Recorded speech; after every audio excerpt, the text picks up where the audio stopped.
నమస్కారం. Coffee with Yamuna Kishore ప్రోగ్రాంకి స్వాగతం.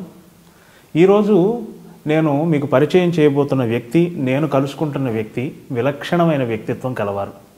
భారతీయ రాజకీయ యవనికపై విలక్షణమైన వ్యక్తిత్వం ఉన్న రాజకీయ నాయకులు చాలా కొద్ది మందే ఉన్నారు. ఈరోజు నేను పరిచయం చేయబోతున్న వ్యక్తి ఖచ్చితంగా ఆ కోవలోకి చెందుతారు. వారొక డాక్టర్, వారొక సామాజికవేత్త, ఆపై పొలిటీషియన్. వారు చేపట్టే ప్రతి పనిలో ఆ విలక్షణత్వం అలాగే ఉంటుంది. ఇక ఎక్కువ సస్పెన్స్కి దారి తీయకుండా నేను ఆ వ్యక్తిని మీ ముందుకు తీసుకొచ్చే ప్రయత్నం చేస్తాను. నమస్కారం జయప్రకాష్ నారాయణ గారు. నమస్కారం. చాలా సంతోషం, మా పట్ల ప్రేమతో మీరు మా కార్యక్రమానికి వచ్చి మాతో సంభాషించడానికి అంగీకరించినందుకు ముందుగా మీకు ధన్యవాదాలు. మనం కార్యక్రమం ప్రారంభించే ముందే సీరియస్ రాజకీయ సంభాషణకి ఏమి వెళ్లకుండా నేను ఒక చిన్న ప్రశ్న, అంటే నేను సినిమా రంగానికి సంబంధించి ఉండటం వల్ల మా రంగానికి సంబంధించి మీకు చాలా అనుబంధం ఉంది. ఎలా అంటే జయలలిత గారిని తమిళ పరిశ్రమ ఆదరించినట్టు, కరుణానిధి గారి వైపు కొంతమంది సినిమా తారలు ఉన్నట్టు, మీరు లోక్సత్తా ప్రారంభించిన కాలంలోనే సినిమా పరిశ్రమ నుంచి మీకు విపరీతమైన ఆదరణ వచ్చింది. నాగార్జున గారు మొదలుకొని చాలామంది సినిమా తారలు, చాలామంది పెద్ద దర్శకులు మీ వెంట నిలబడ్డారు.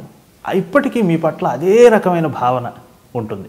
బహుశా మన తెలుగు చిత్ర పరిశ్రమలో లేదా తెలుగు చరిత్రలో ఎన్టీఆర్ గారి తర్వాత సినిమా ఇండస్ట్రీ నుంచి అంత సహకారం పొందిన వ్యక్తి మీరు అనుకుంటాను. ఆ భావన మీకు ఎలా ఉంటుంది? మీ మాటల్లో తెలుసుకోవాలనుకుంటున్నాను. ఇది నా దృష్టిలో చాలా సహజమైనటువంటిది. ఎందుకంటే క్రియేటివిటీ ఎక్కడైతే ఉంటుందో, సృజనాత్మకత ఎక్కడైతే ఉంటుందో అక్కడ స్వచ్ఛత ఉంటుంది. ఓకే. అక్కడ సమాజం మనం కోరుకున్న రీతిలో ఒక గొప్ప మార్పు రావాలి. సమాజంలో అందరి బతుకులు కూడా వర్ధిల్లాలి. ప్రతి వాళ్ళకి ఎదిగే అవకాశం కావాలి. వాళ్ళ శక్తి సామర్థ్యాలు, వాళ్ళ నైపుణ్యం, వాళ్ళ ప్రతిభ తప్ప ఇంకేమీ కూడా గిట్టురాయి కాకూడదని చెప్పని నమ్ముతాం. సినిమా రంగంలో పొరపాట్లు లేవని కదా, ఉన్నాయి.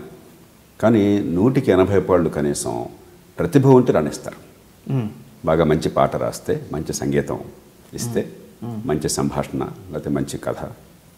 సరే, ఈ స్టార్ల విషయంలో అంత కుటుంబాలు అవుతుంది, అది మనం ఇంకా సమాజంలో మార్పు వస్తుంది. కానీ మొత్తం మీద ప్రతిభ ఉంటే, ఎందుకంటే సినిమా రంగంలో ఉన్నంతగా మీరు ఏదన్నా ప్రొడ్యూస్ చేస్తే వెంటనే ప్రజలు ఆదరిస్తారా లేదని తెలిపోతుంది. ఇక మీరు మాటలతో తెలియదు, అది జనం చూసారా లేదా.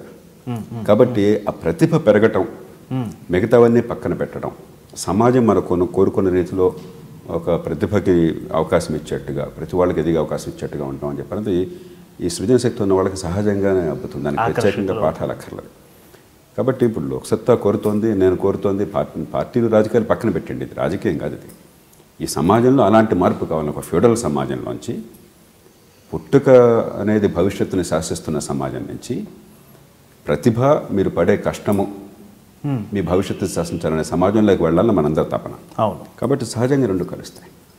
ఇది కేవలం అధికారం కోసం పెనుగులాట అయితే అది కలవు. ఏదో వాళ్ళు డబ్బులు ఇస్తారు, మనం వాళ్ళకి కేసు పెడతాం. అవును. ఏమాత్రం రాజకీయాలతో సంబంధం లేని వైపు నుంచే మీకు ఆదరణ వచ్చింది. ఇది రాజకీయంగా ఇప్పుడు లోక్సత్తా లాంటి భావజాలానికి మద్దతు ఇస్తున్న వాళ్ళకి అనిపించట్లేదు, నాకు అనిపించట్లేదు. ఇది మౌలికంగా సమాజంలో మార్పుకి ఇదొక మార్గం తప్ప ఇంకోటి కాదు. చాలా సంతోషం. అద్భుతమైన విశ్లేషణ. Friends, watch my exclusive interview with Yamuna Kishore on iDream.